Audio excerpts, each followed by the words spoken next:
beginning of a new millennium usually brings hope and celebration. But for the residents of Asheville, North Carolina, the start of the year 2000 brought a darkness that would linger for decades. It was January 2nd, and the winter air in the Blue Ridge Mountains was biting and cold. The ancient peaks that surround the city seemed to hold their breath as the sun dipped below the horizon, casting long shadows over the winding roads. This region is known for its beauty, but locals know that the deep woods and isolated hollers can hide terrible secrets. On this particular Sunday evening, a young man named Zebb Wayne Quinn would drive into that darkness and vanish, leaving behind a mystery so bizarre it would haunt the community for years. 18-year-old Zebb Wayne Quinn was a young man with his whole life ahead of him, and he was known for being responsible and kind-hearted. He worked at the local Walmart in the electronics department, where his friendly demeanor made him well-liked among his peers and customers. On that fateful evening, Zebb Wayne Quinn clocked out of his shift at approximately 9 in the evening, eager to meet up with a friend. The plan for the night seemed simple and innocent enough. As he intended to look at a car he was interested in purchasing. Nothing about his behavior suggested he was in danger, or that he was planning to disappear on his own accord. He walked out of the bright fluorescent lights of the store and into the parking lot. Waiting for him in the parking lot was Robert Jason Owens, a coworker who Zebb Wayne Quinn knew from the Walmart store. Robert Jason Owens was a few years older and had a somewhat rougher reputation. But Zebb Wayne Quinn trusted him enough to ask for his help with the car purchase. The vehicle in question was a Mitsubishi Eclipse, a sporty car that the young man had his eyes on for some time. They agreed to drive separately to see the vehicle, which was supposedly located a fair distance away in Lester, North Carolina. This arrangement of driving two separate vehicles in a convoy through the dark mountain roads would prove to be a critical detail in the timeline of the disappearance. The two young men set out onto the road, with Zebb Wayne Quinn driving his Mazda protege, and Robert Jason Owens following closely behind in his Ford pickup truck. They navigated the streets of Asheville, moving away from the city lights and toward the rural outskirts, where the roads become narrower and the woods grow thicker. The drive should have been routine, a simple trip between two locations. But the atmosphere in the car must have shifted as they drove deeper into the night. Surveillance cameras from a gas station along the route would later capture the vehicles passing by offering one of the final confirmed sightings of Zebb Wayne Quinn alive. As they drove, a sound pierced the silence of the Mazda protege cabin, coming from a device that is now a relic of that era. Zebb Wayne Quinn received a page on his beeper, a common method of communication before cell phones were ubiquitous. The sudden beeping must have startled him, or perhaps He recognized the number displayed on the small screen immediately. Whatever the message was, or whoever it was, from it caused an immediate and frantic reaction in the young man. He signaled for Robert Jason Owens to pull over, and the two vehicles veered off the road into the parking lot of a convenience store called the Citgo. Zebb Wayne Quinn rushed out of his car and headed straight for the payphone mounted on the wall of the gas station under the buzzing yellow lights. Witnesses and later reports would describe his demeanor as agitated and incredibly anxious. He punched the numbers into the keypad with urgency, his breath likely visible in the freezing night air. The conversation was short, but its impact was devastatingly clear. When Zebb Wayne Quinn hung up the receiver, he was visibly shaken, holding his head in his hands, as if he had just received catastrophic news. He returned to his car, where Robert Jason Owens was waiting. But he was no longer the calm young man who had left work. In his haste to leave the gas station parking lot, Zebb Wayne Quinn made a driving error that was completely out of character for him. As he reversed his Mazda protege, he slammed into the front of the truck belonging to Robert Jason Owens. The collision caused minor damage, but Zebb Wayne Quinn did not stop to exchange insurance information or inspect the bumpers. He simply shouted an apology out the window, claiming he had a family emergency and needed to leave immediately. This frantic behavior and the minor accident marked the moment where the timeline fractures and the truth becomes obscured by lies and shadows. Robert Jason Owens would later claim that Zebb Wayne Quinn sped off into the night, canceling their plans to look at the Mitsubishi Eclipse. According to this account, Zebb Wayne Quinn drove away recklessly, his taillights disappearing around a bend in the road, leaving Owens behind with a dented truck. This was the alleged last time anyone saw Zebb Wayne Quinn alive. He drove out of the gas station and into a void, leaving his family and friends with nothing but questions. He never arrived at his home, and he never contacted his mother or his sisters again. The winter night swallowed him whole. The next day, the worry began to set in for the family of Zebb Wayne Quinn when he failed to return home. But the situation took a bizarre turn 2 days later. A call was placed to the Walmart where Zebb Wayne Quinn worked. The caller claimed to be Zebb Wayne Quinn, stating that he was sick and would not be coming in for his scheduled shift. However, the manager who took the call knew Zebb Wayne Quinn well and immediately sensed that something was wrong. The voice on the other end of the line did not sound like the young employee.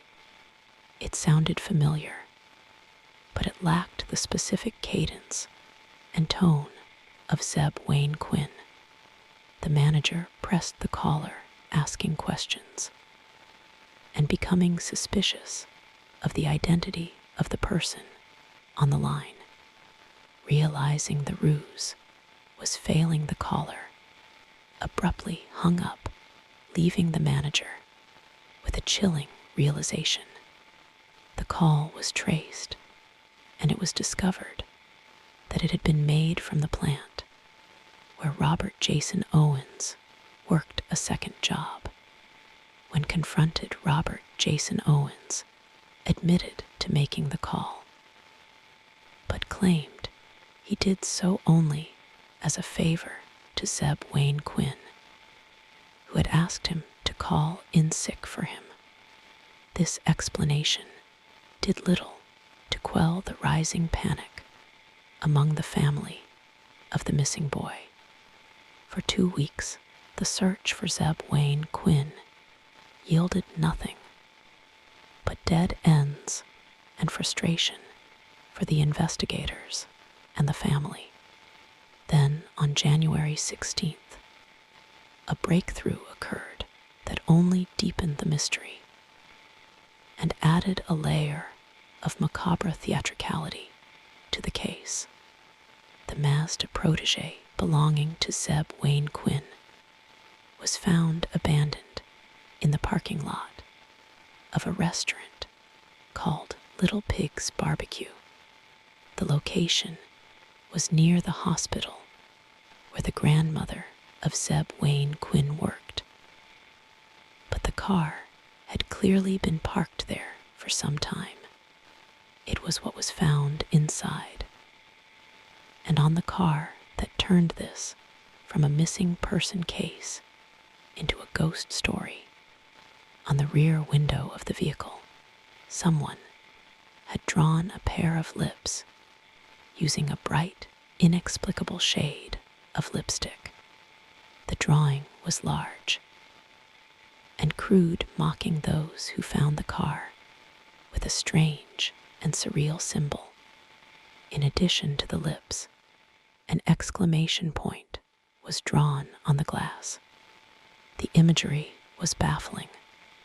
It suggested a female presence, or perhaps a taunt left by the killer to confuse the police. There was no clear connection to any girlfriend or romantic partner who would leave such a mark. The lipstick drawing sat frozen on the glass, staring out at the parking lot like a silent scream. Even more bizarre than the lipstick on the window was the discovery made inside the locked vehicle. In the back seat of the Mazda protege, police found a live black Labrador puppy. The puppy was estimated to be about 3 months old and was shivering from the cold. Also found inside the car were a hotel key card, unidentified drink bottles, and a jacket that did not belong to Zebb Wayne Quinn. The presence of the puppy was a detail that defied logic. Why would a killer or a kidnapper leave a live animal in the car of their victim? The puppy was unharmed, but hungry, adding a layer of grotesque innocence to the crime scene. The investigators were baffled by the scene at the Little Pig's Barbecue parking lot, as nothing seemed to fit a standard pattern of abduction. The lipstick, lips, the puppy, and the location all seemed designed to mislead or confuse. Police technicians descended on the car, dusting for fingerprints and collecting every fiber found on the upholstery.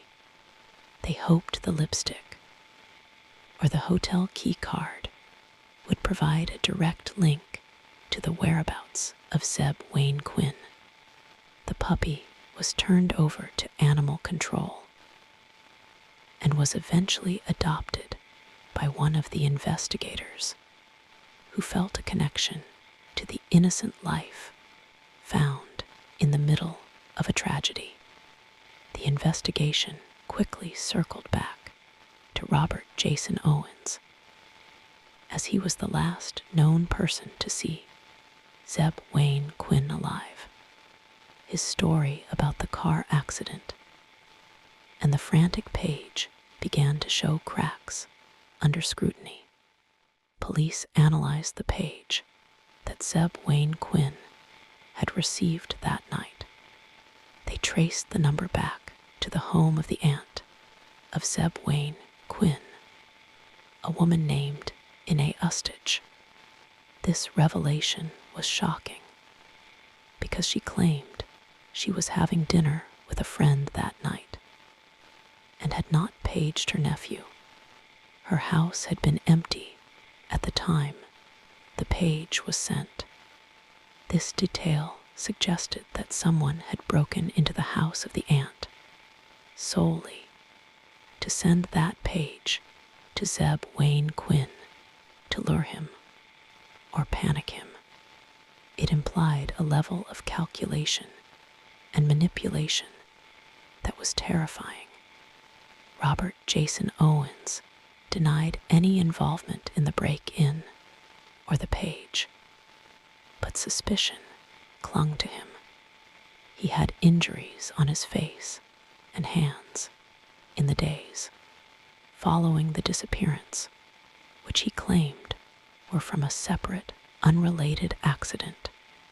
The police, however, lacked the physical evidence to charge him with a crime. Without a body or a murder weapon, Robert Jason Owens remained a free man.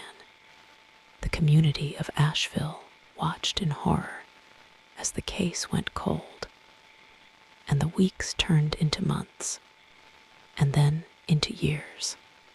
The lipstick on the window and the puppy became local legends, details whispered about in schools and diners.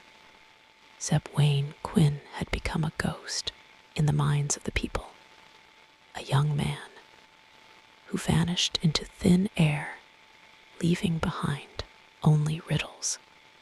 His mother, Denise Vlahakos, never gave up hope.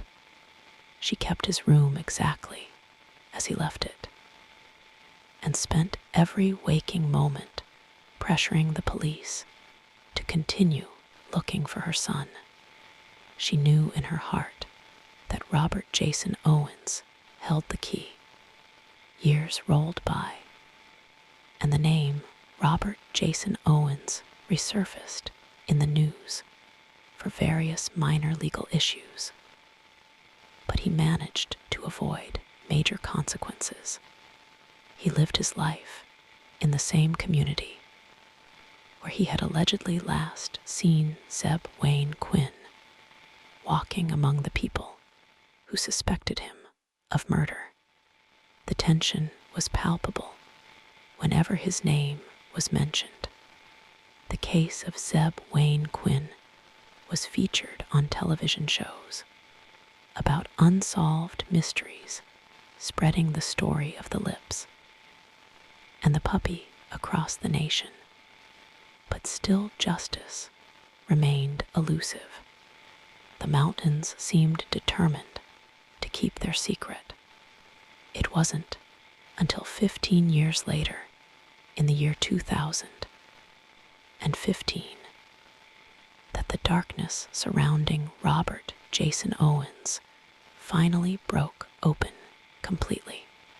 He was implicated in another disappearance, this time involving a couple named Christy and J.T. Codd. Christy was a contestant on a popular Food Network show, and their disappearance garnered immediate high-profile attention. The couple had hired Robert Jason Owens as a contractor to work on their home. When they went missing, police focused their attention on Owens with a renewed intensity, fueled by the unresolved history of the Zebb Wayne Quinn case. This time, the investigators found undeniable evidence. They discovered the remains of the Codd couple dismembered and burned in a wood stove on the property of Robert Jason Owens.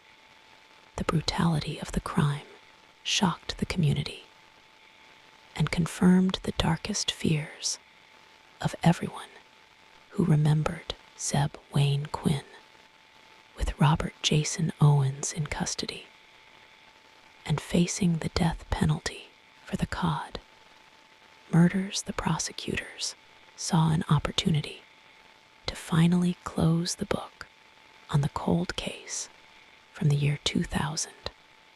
They pressed him for a confession regarding Zebb Wayne Quinn.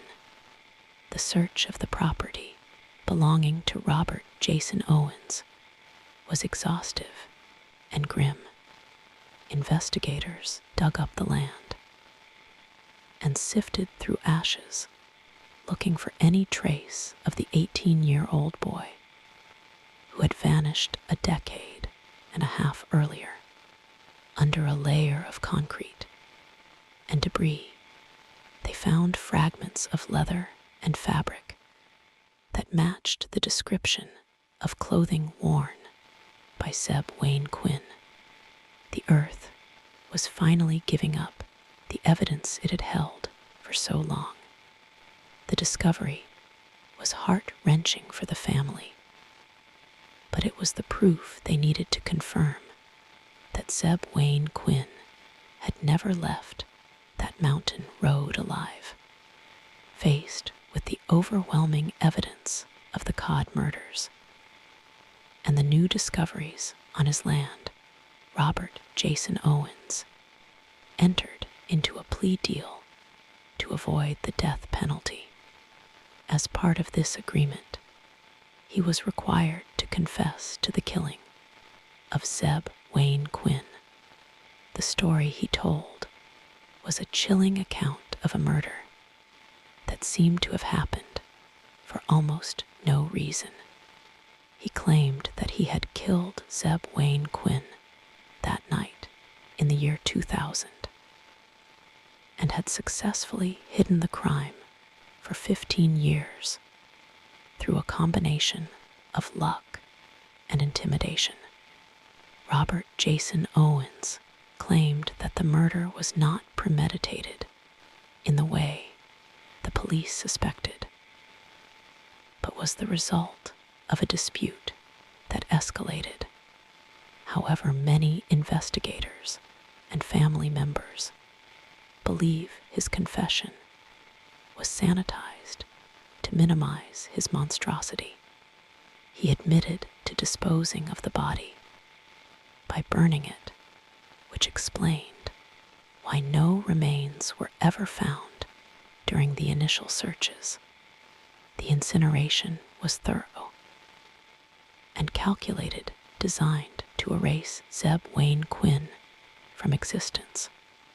The lips on the car window and the puppy were likely distractions meant to confuse the timeline and the motive.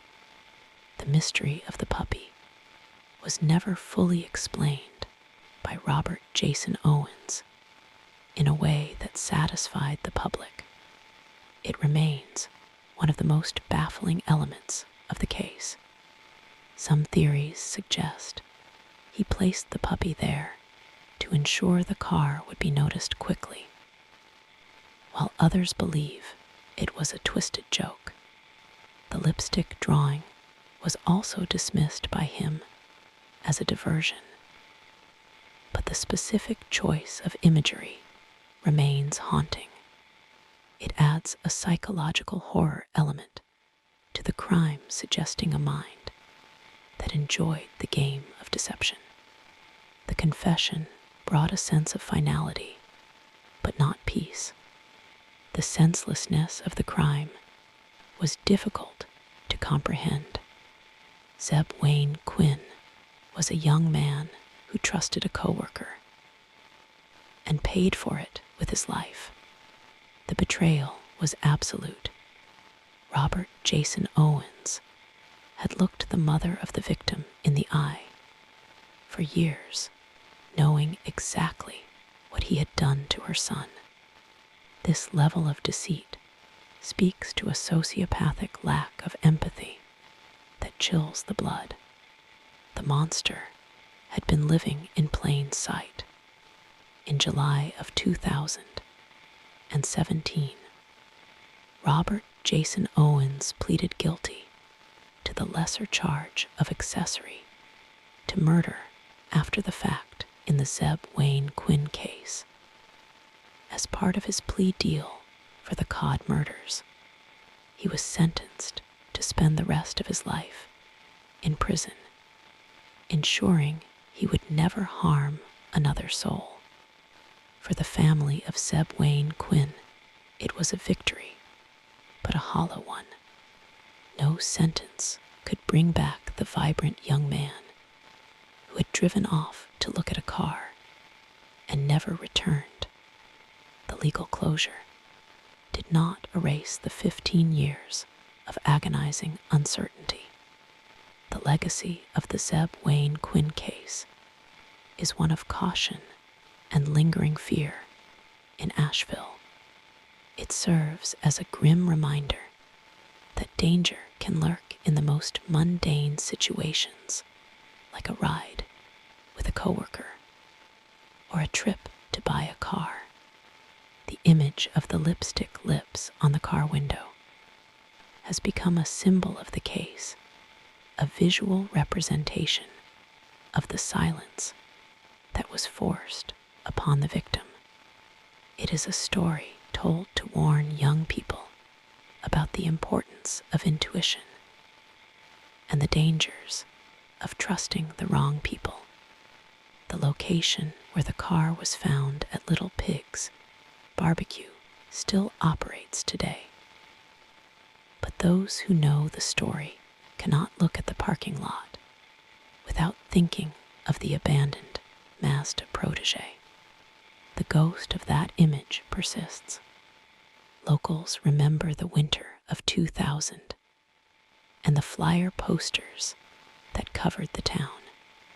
The city has grown and changed, but the memory of the boy who vanished is etched into its history. The darkness of the Blue Ridge Mountains claimed him, but the truth eventually clawed its way to the surface. The tragedy also highlighted the limitations of investigation techniques in the year 2000 compared to today. The lack of cell phone tracking and advanced DNA analysis allowed Robert Jason Owens to slip through the cracks for too long. It was only his subsequent crimes that brought him down. This reality is a source of frustration for the family who know that if the technology had been better, Zebb Wayne Quinn might have been found sooner. Or perhaps Robert Jason Owens would have been stopped before he killed again. Denise Vlahakos, the mother of Zebb Wayne Quinn, passed away before she could see the full conclusion of the legal proceedings against the man who killed her son. She died carrying the heavy burden of grief, but she fought tirelessly until her last breath. Her strength is a central part of this story. She refused to let her son be forgotten, and her persistence kept the pressure on the authorities when the world wanted to move on. Her spirit is as much a part of this narrative as the tragic elements.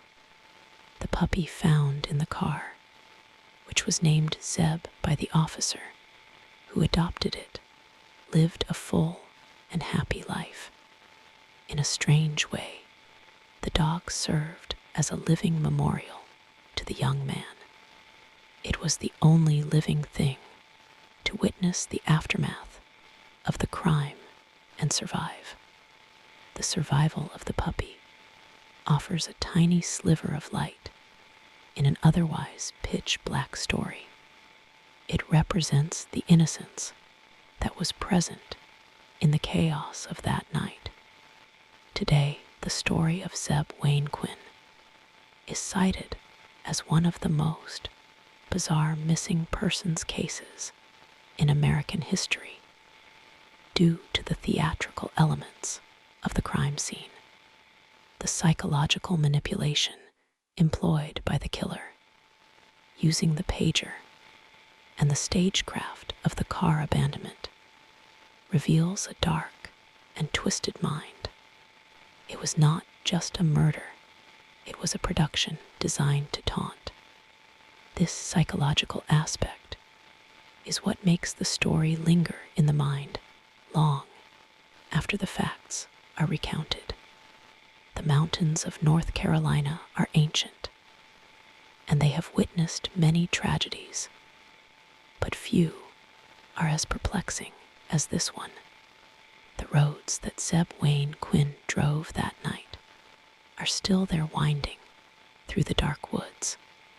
Driving them at night, one can easily imagine the taillights of a Mazda protege disappearing around a curve, followed by the headlights of a truck. The atmosphere of the region is forever altered by the knowledge of what happened there. As we reflect on the life and death of Zebb Wayne Quinn, we are left with a feeling of profound unease. The randomness of the violence and the proximity of the evil are terrifying. Robert Jason Owens was not a stranger lurking in the bushes. He was a man Zebb Wayne Quinn worked with and trusted. This betrayal is the core of the horror. It forces us to question how well we truly know the people around us. The lips on the glass remain the enduring image of this nightmare. A silent kiss goodbye, or a mocking smile from a killer who thought he had outsmarted everyone. Zebb Wayne Quinn is gone, but the bizarre circumstances of his last sighting ensure he will never be forgotten. The darkness of that January night in 2000 has finally lifted to reveal the truth, but the chill it left behind will never fully go away.